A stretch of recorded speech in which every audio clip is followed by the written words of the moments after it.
Welcome to Read With Me, Mr. P. I'm Mr. P. I teach 5th grade and I love reading aloud to my students, and I was like, you know what? Maybe I should start reading aloud and doing some recordings of it. I did a bunch of videos like 5 years ago during our COVID shutdown, and so this is my first video in 5 years. This book is called FAKER by Gordan Korman. And a student actually got this book for me like a couple days before school got out for the summer. This summer, so I didn't get a chance to read it to my students, so I'm reading it to you. Thanks for tuning in. Chapter 1, Faker.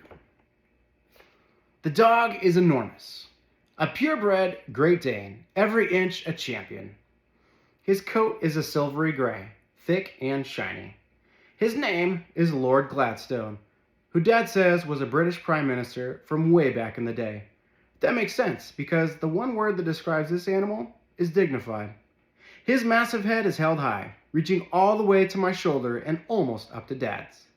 The sleek body is motionless, even though we're in the middle of an open field, with endless directions to explore and butterflies to chase. Lord Gladstone is above all that. Some training, huh, Trey? Dad observes. He's holding a leash, but it's slack. The dog is a picture of self-control. He's awesome, I agree. The helicopter appears as a dot in the sky, growing larger and more detailed as it approaches. The wind comes up as the craft hovers briefly overhead, then begins to descend. I raise my hands to my ears, but the roar doesn't bother Lord Gladstone. He doesn't move a millimeter, except for the slight rustling of his ears. The chopper comes down on a flat section of grass about 40 yards in front of us. We hang back as the motor dies and the rotor slows and stops. Mr. McAvoy unfolds himself from the passenger seat of the bubble and stares toward us. I've met it a couple times before. Rudy, my roommate at the Spielman school, is his son. The McAvoys are pretty rich. That's not unusual for Spielman, which is a fancy boarding school. I've gone to a lot of schools like that. My family isn't rich, but Dad needs to be close to people who are. It's important for his line of work. Mr. McAvoy walks over to meet us, but his eyes never leave Lord Gladstone. Well, you weren't kidding about him. He's really something. I've never seen a dog who could keep his composure through a helicopter landing. My father sticks out his hand. Parker Whitfield, Jr. to my friends. Dad's full name is Parker Whitfield II, which makes me Parker Whitfield III. Those weren't our names 4 months ago, and they won't be our names 4 months from now. But it works because no matter what we call ourselves, he's always Junior and I'm always Trey. Mr. McAvoy shakes hands, first with Dad, then with me. He even shakes with Lord Gladstone, which seems to please the man to no end. What a beautiful animal, he exclaims. Mr. McAvoy then inspects the Great Dane like a man who's used to being around dogs but isn't really an expert on them. That's exactly what we're hoping for. As Dad always says, the intersection of too much money and too little know-how is the sweet spot for our family business. Dad hands over a thick file folder containing Lord Gladstone's pedigree papers and other documents about his history.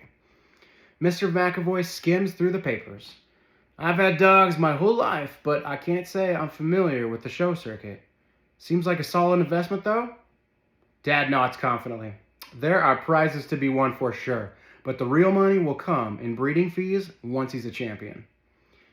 Yeah, you really think he got what it takes? We use only the best trainers, and our handlers are top-notch, my father assures him. It will happen with this one. He's special. At that moment, Lord Gladstone stands taller, as if proving Dad's statement. Mr. McAvoy stays with the dog a little longer, peering and occasionally poking. The Great Dane bears this with restraint, like a movie star who has to put up with the paparazzi every now and then. At last, McAvoy takes out a check and hands it over to Dad. My investment in full. I'm amazed at how fast it disappears into the pocket of my father's blazer. Dad beams. You won't regret this. The next time we see each other, it will be in the winner's circle at Westminster. We shake hands again, and Mr. McAvoy asks me to give his best to Rudy. Yes, sir, will do, I assure him, keeping my grip firm and looking him directly in the eye. Dad actually made me practice that before the helicopter came. You have to convince them you belong. he told me. If they think you're part of the club, sky's the limit. Mr. McAvoy gets back in the chopper, and the three of us, me, Dad, and the Great Dane, watch it take off and disappear into the distance. Dad pats his pocket. Another satisfied customer. Where to now, I ask. Back to Spielman? Soon. First, we gotta get rid of the mutt. I stare. He isn't ours? Are you kidding? What will we do with the dog? But the dog show. The winner's circle at Westminster. My father smiles a warm, friendly smile. It's honest and open and makes people like him and trust him. That's usually a mistake. We don't have to own a dog show. We just need marks like McAvoy to think we do. The dog's a rental. We have to get him back to the agency before they charge us for an extra half day. I don't know why I'm so surprised. I should know my father by now. You rented Lord Gladstone, I say? He nods. The dog's an actor. I know a guy who rents trained animals out for TV commercials. That's where I got him. And his name isn't Lord Gladstone. It's Ernie. My father is a genius, but not at science or art or inventing a new app that changes the world. His gift is in separating people from their money. Mr. McAvoy thinks he's investing in a show dog. But since there is no show dog, what he's really doing is handing money over to Dad. Basically, my father's a con man, a swindler, a flim-flam artist. I know that sounds bad, but he's never tried to keep it a secret from my sister and me. That's why our names change and we move so often. What he does is against the law. If he gets arrested, he'll go to jail, and Arianna and I will probably wind up with Child Protective Services. That's a scary possibility, but believe it or not, I don't think about it too much.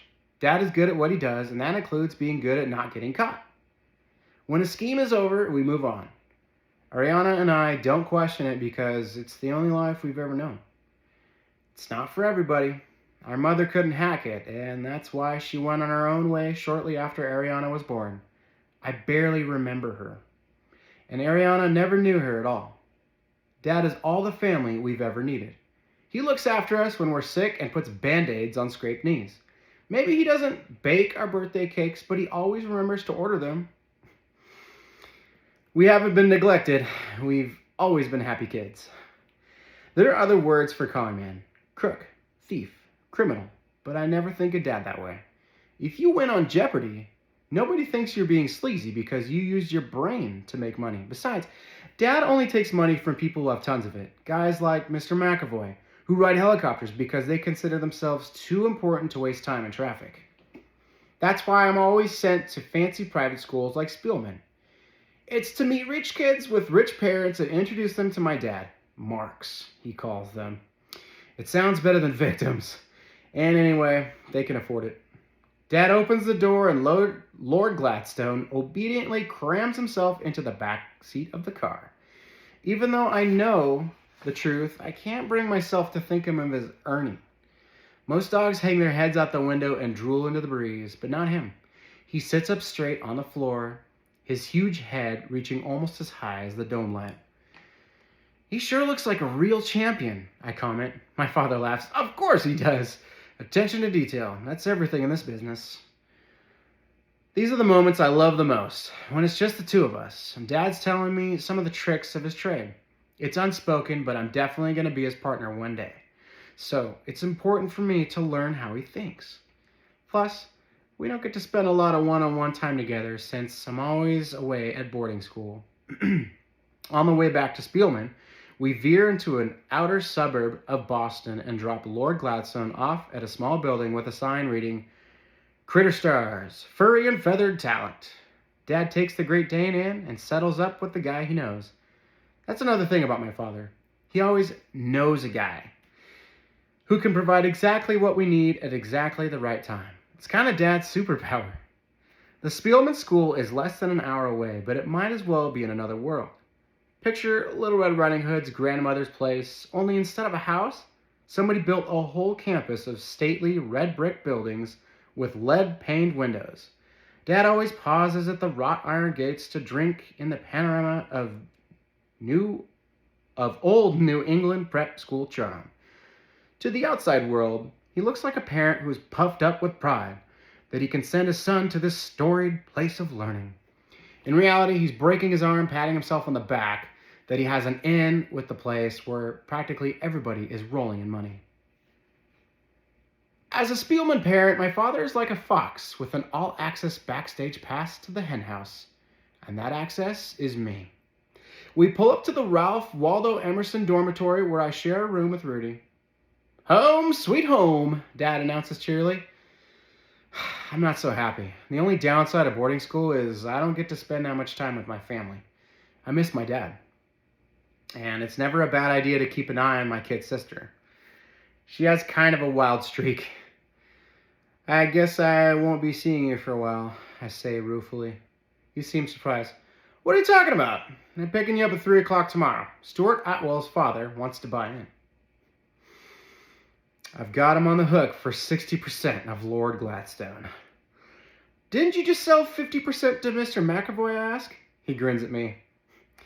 "If I play my cards right, I'm pretty sure I can sell about 500% of the mutt." "But isn't 100%, the whole dog?" He shakes his head. "There's what the marks believe, and then there's what's really happening. You have to keep those things separate in your mind. The marks think they're buying a piece of a show dog. But what they're really buying is a piece of nothing. And the beauty of nothing is you can sell as much of it as you want. 500% of nothing is still nothing." "But isn't that..." I almost say legal, but I catch myself. That's not a word we use in our family. Obviously, none of this is legal. "Fair?" I finish.